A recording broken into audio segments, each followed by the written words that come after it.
boundaries. What are some practical steps that folks can take? So you mentioned um, putting up boundaries in terms of being able to do well, but what are some other practical things if someone chooses to work remotely by choice that they can do to really set themselves up for success? Yeah, so having worked from home for 10 years before we moved into the office here, I always had a separate workspace Hmm. with a door. One of the reasons was because I had young children, so I couldn't have them all up in my business Yes. while I was working. They were either with the nanny or they were in school or whatever they were doing.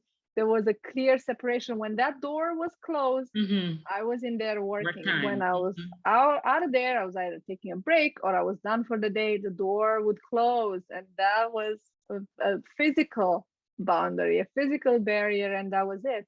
But also allowed me to create a space that was conductive to work, to have my calendars and my books and my binders and my files, everything Hmm. arranged in such a way that it was conductive to work.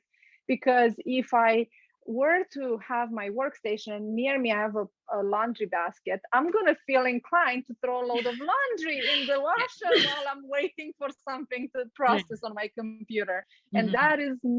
that's not going to allow you to do anything well. You're not going to focus on your work, and then you're probably not going to do the housework very well either. Yeah. So I think that's one of the most important things. And then, like you said, just completely detoxing from digital and from work completely by going out, be in nature. There's nothing Hmm. that recharges you quite like being outside in nature. And we're blessed here in South Florida that we have year-round good weather. Well, not so much in the summer. I know it's too hot to be in nature, Okay, but but for the most part, we have opportunities to be in nature. You just step outside your house and there's a park or there's a body of water or a tree to look at. There's so much beauty here and so much to explore and just recharge.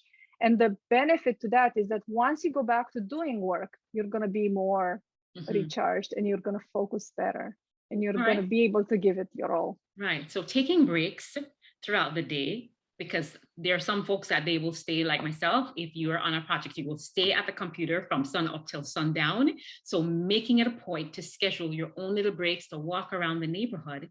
And you also mentioned having a defined workspace.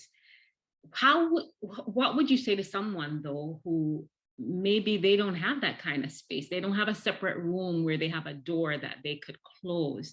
How would you recommend they create, are they able to create a workspace?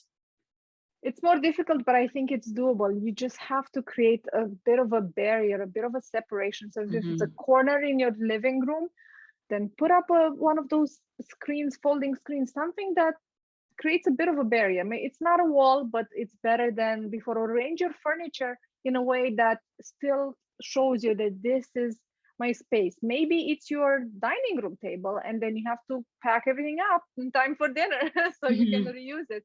But having that and not just being, now you're on the couch, now you're the kitchen counter, now you're in a different part of your house. uh, I don't know, it may work for some people, but for someone like myself, I need to have my spaces clearly defined. This is Yes. what happens in this space. Yes, so that one doesn't bleed into the next. So creating a separate space, having a defined start and stop time, setting those boundaries, and ensuring that you are taking breaks to connect with nature as well as connecting with other people if you can.